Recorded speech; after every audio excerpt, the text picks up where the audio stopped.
Contaminação, purificação e Hebreus 9, 23. Sinopse editorial. Eu sou Ezequiel Gomes, você está no canal Vem Senhor Jesus e hoje nós iniciamos uma nova série nesse canal, onde nós vamos estudar um dos artigos do livro A Luz de Hebreus, Intercessão, Expiação e Juízo no Santuário Celestial, ok? Esse é um livro muito interessante, eu estudei ele na época da faculdade. E eu tenho sentido a necessidade nesse canal de trazer materiais assim bem específicos em relação à fé adventista, e é isso que eu vou me dedicar nesse ano, ok? Pelo menos assim em grande medida. E eu decidi então fazer uma série a respeito de um dos temas mais fundamentais e básicos da fé adventista, que tem que ver com as noções de contaminação e purificação do santuário celestial. E aí nós vamos fazer isso a partir deste artigo escrito por William Johnson, ok? Então o nome é Contaminação, Purificação e Hebreus 9, 23. Só que eu estava pensando na melhor forma de fazer isso. Geralmente eu leio e explico para as pessoas nas minhas palavras. Eu acho que dessa vez eu vou fazer diferente.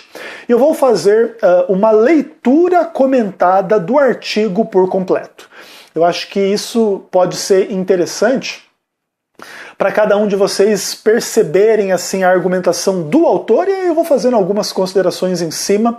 Eu acho que isso pode ser proveitoso, tá bom? Então vamos lá, começando com a sinopse editorial, que é um resumo, mais ou menos assim, de tudo aquilo que a gente vai falar nesta série de alguns vídeos a respeito deste tema, onde nós vamos ler esse artigo por completo e vamos considerar as questões nele colocadas, tá bem? Então, ele diz o seguinte no comecinho ali da sinopse editorial. Os adventistas creem, com base nos tipos do santuário levítico e nas profecias de Daniel, que Cristo iniciou em 1844 a fase do ministério sacerdotal celeste no segundo compartimento. Na fraseologia bíblica, esse ministério é mencionado como a purificação do santuário em Daniel 8,14. No Novo Testamento, Hebreus 9, 23 ajuda a entender melhor a mensagem de Daniel 8,14. E aí ele cita o texto de Hebreus 9, 23 que diz o seguinte: Era necessário, portanto, que as figuras das coisas que se acham nos céus se purificassem com tais sacrifícios, mas as próprias coisas celestes, com sacrifícios a eles superiores. Então aqui você já vê assim que nós vamos tratar de um tema essencialmente adventista. Então existe a fé adventista de que o texto de Daniel 8,14 se refere não ao santuário da terra que foi profanado por Antíoco Epifânio, mas ao santuário celestial referido tanto no Antigo quanto no Novo Testamento, a ser purificado lá a partir de 1844, e naturalmente esta é uma compreensão extremamente atacada da parte dos adventistas, e é muito atacada pelo mundo evangélico de uma forma especial, querendo dizer que os adventistas estão errados e tal. E o livro de Hebreus é um livro muito importante para a gente entender estas questões, uma vez que é o texto do Novo Testamento que mais trabalha estas noções do santuário celestial, de Cristo como sacerdote ou sumo sacerdote, e contaminação e purificação e tal. Então vai ser um tema essencial para a gente trabalhar, ok? Então a sinopse continua dizendo o seguinte: hoje em dia tem-se argumentado que a passagem de Hebreus 9, 23 pode nos levar a concluir que o trabalho de Cristo de purificar ou limpar o santuário celestial foi completado na cruz. Tal interpretação do versículo, se correta, invalidaria imediatamente a crença adventista, como resumida acima. No entanto, Johnson demonstra que essa interpretação baseia-se numa exegese incorreta, porque falha ao considerar a argumentação teológica central do livro. A exegese de passagens isoladas pode não levar a uma interpretação razoável, a menos que as passagens sejam vistas de acordo com a perspectiva teológica global do documento. Então é o seguinte, os editores do artigo estão colocando aqui que hoje em dia existe uma tendência, especialmente no mundo evangélico, de interpretar Hebreus 9, 23 como querendo dizer o seguinte: olha, as coisas lá no santuário da terra, que eram as sombras das coisas celestiais, elas eram purificadas com aqueles sacrifícios. Mas o santuário do céu deveria ser purificado com um sacrifício superior. A que isso se refere? A cruz. E a cruz já aconteceu há 2000 anos atrás. Então, se aconteceu qualquer purificação do santuário celestial, aconteceu com o sacrifício feito há 2000 anos atrás. E aí, inclusive, os editores admitem que se essa interpretação evangélica for correta, simplesmente está destruída a fé adventista de que Jesus está hoje lá fazendo expiação, purificação, perdão, ministrando benefícios que ele conquistou na cruz, lá no santuário celestial. 1844 não tem sentido nenhum, porque tudo foi feito há 2000 anos atrás, ok? Então essa é a problemática que vai ser fundamental aí para a gente estudar esse artigo. Ok? Acredito que aqueles que são interessados na fé adventista vão gostar desse assunto, tá bom? Aí o seguinte, os editores já colocam que o autor do artigo, ele vai dizer que essa visão evangélica ela é equivocada porque ela não leva em conta a argumentação total do livro de Hebreus, mas simplesmente usa uma retórica retirada de Hebreus 9, 23 para tentar fundamentar algo que o livro de Hebreus não ensina. Esse é um dos pontos primordiais do que a gente vai estudar. Aí a sinopse continua dizendo o seguinte: a preocupação teológica essencial em Hebreus gira em torno da problemática da contaminação e purificação. Isso é evidente tanto na escolha do vocabulário por parte do autor apostólico, quanto na sua progressão de pensamento a partir da abertura concisa da obra de Cristo na Terra, que é Hebreus 1, verso 3, onde se fala, né? Depois de ter feito a purificação dos pecados, assentou-se à destra da majestade no céu. Ok? Então, veja, o que o autor aqui, o William Johnson, ele vai argumentar? Que existe todo um vocabulário de contaminação e purificação na carta aos Hebreus, que existe uma progressão de pensamento a partir da introdução do livro, onde se fala que Jesus fez a purificação dos pecados, está sentado à destra da majestade nos céus e etc. E que a progressão do pensamento na carta aos Hebreus vai tentar explicar este pensamento fundamental, a revelação fundamental do que Cristo realizou na cruz como purificação dos pecados, tema essencial e central na carta. E aí a sinopse continua. A terminologia contaminação, sangue, purificação forma o cerne teológico dos conceitos por meios dos quais o escritor apostólico descreve o dilema da humanidade e o caminho para a sua salvação. Então a gente vai ter que trabalhar todos esses conceitos e entender que eles são trazidos pelo autor de Hebreus para explicar a condição humana, primeiro de tudo, é contaminação. E em necessidade de purificação que vai conduzir à salvação. E no meio disso tudo há o derramamento de sangue, o sangue de Cristo e etc, ok? Que vai ser inclusive o sangue superior ao sangue de todos aqueles animais que eram mortos lá no santuário terrestre. Aí a sinopse continua. Seu modelo, ou seja, o modelo do pensamento do autor da carta aos Hebreus, não deve ser extinto ou destruído pela mistura ou confusão com outros modelos de pensamento. A impureza aponta para a mácula, a mancha, a corrupção da pessoa. Como o escritor observa, não se é redimido da impureza, assim como não se é perdoado, reconciliado ou justificado apesar dela. Se alguém está impuro, precisa ser limpo. A mancha, a corrupção precisa ser retirada. O meio para esta purificação é o sangue do próprio Cristo, o agente purificador por excelência. Então aqui, já está sendo trazida a ideia que é a seguinte. A argumentação do autor de Hebreus não é a única argumentação em torno do tema da salvação na Bíblia e em outros lugares, etc. Ok.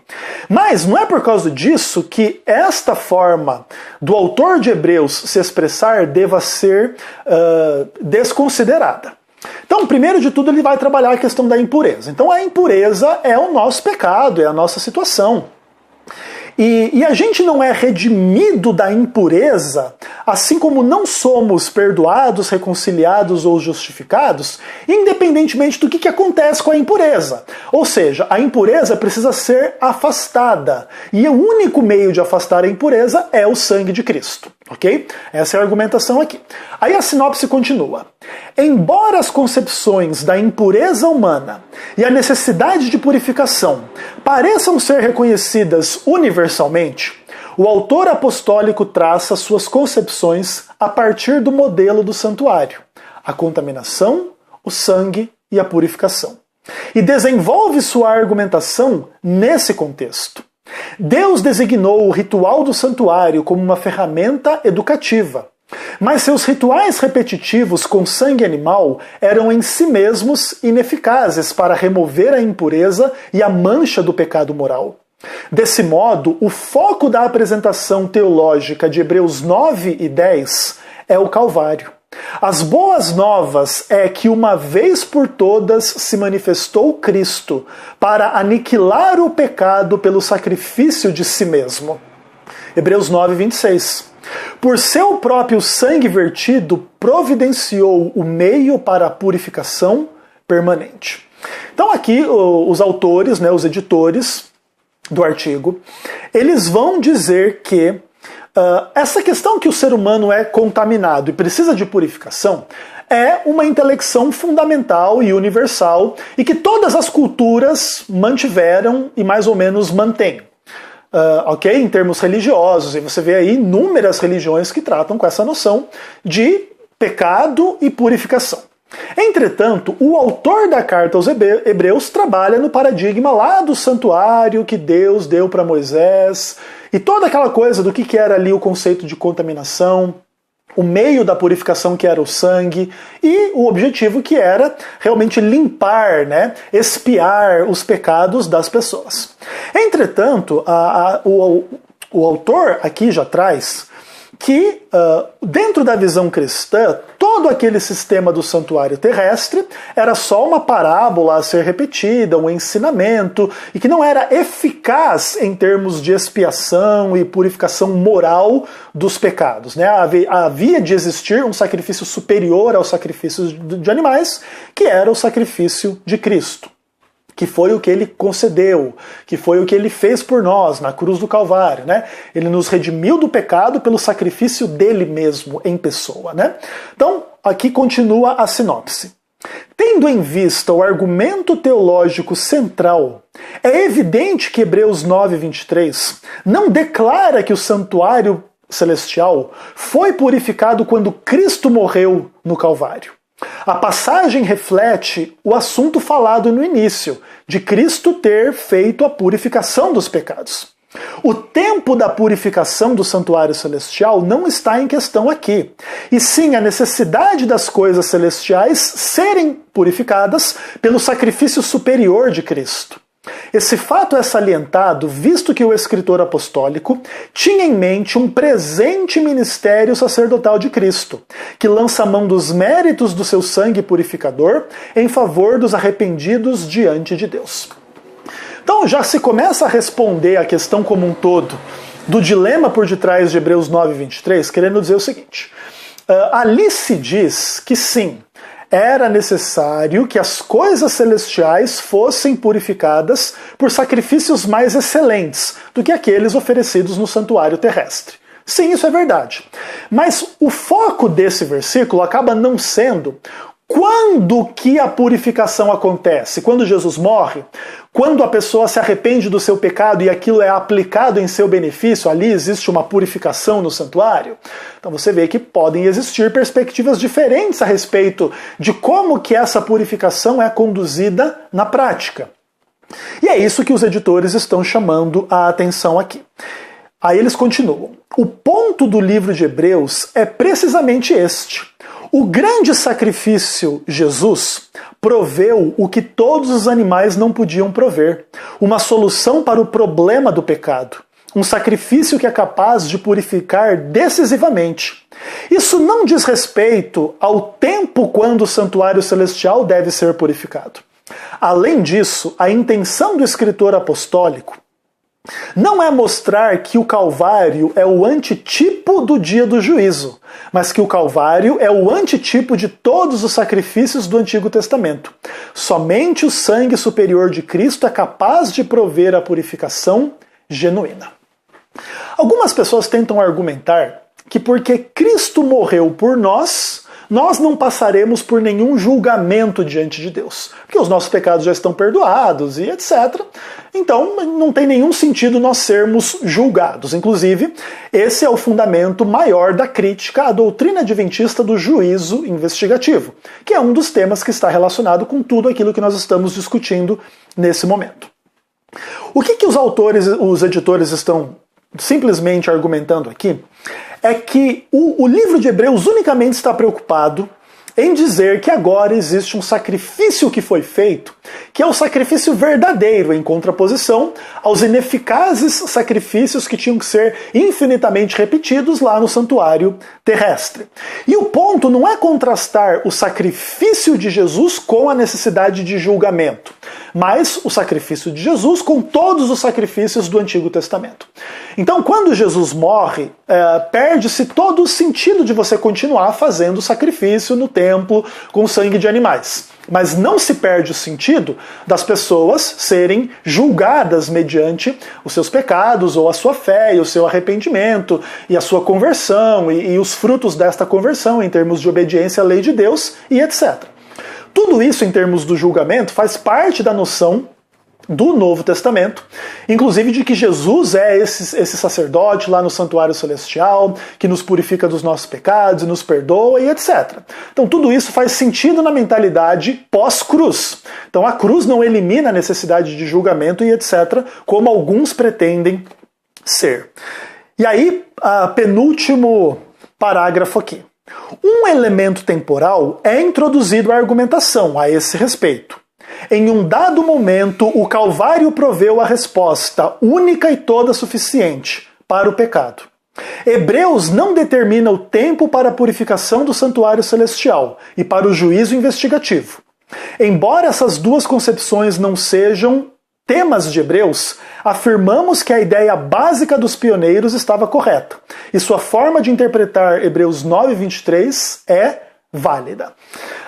Aqui a ideia é a seguinte: existe uma noção de tempo. Lá no Calvário, há 2000 anos atrás, Jesus morreu pelas pessoas e isso provê tudo aquilo que é necessário para a purificação do santuário. Mas não se entra em detalhes a respeito de processos e datas e momentos em que a purificação acontece. Então, o que acontece? Diante disso, como você não tem um tempo determinado para a purificação do santuário ocorrer, em termos assim, vamos pensar, Jesus proveu a purificação na cruz, mas e quando é que essa purificação é aplicada ao santuário celestial? Entende? Como você não tem esta questão como um tema específico da carta aos Hebreus, a forma do adventismo entender o assunto permanece válida em termos exegéticos. E o último parágrafo diz assim: a argumentação teológica central também esclarece a ideia da perfeição no livro.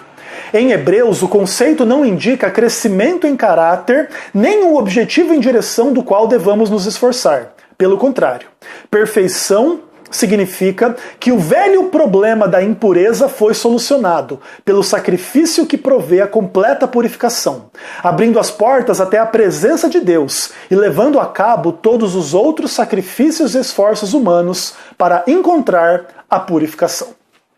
E aí a última parte do artigo vai tratar com aquele que é um dos temas prediletos da minha pessoa, a perfeição cristã, e ele já diz de antemão que a noção da perfeição cristã em Hebreus não é esse caráter sem pecado que alguns adventistas buscam aí desesperadamente, e nisso entra aí pós-lapsarianismo, perfeccionismo e etc.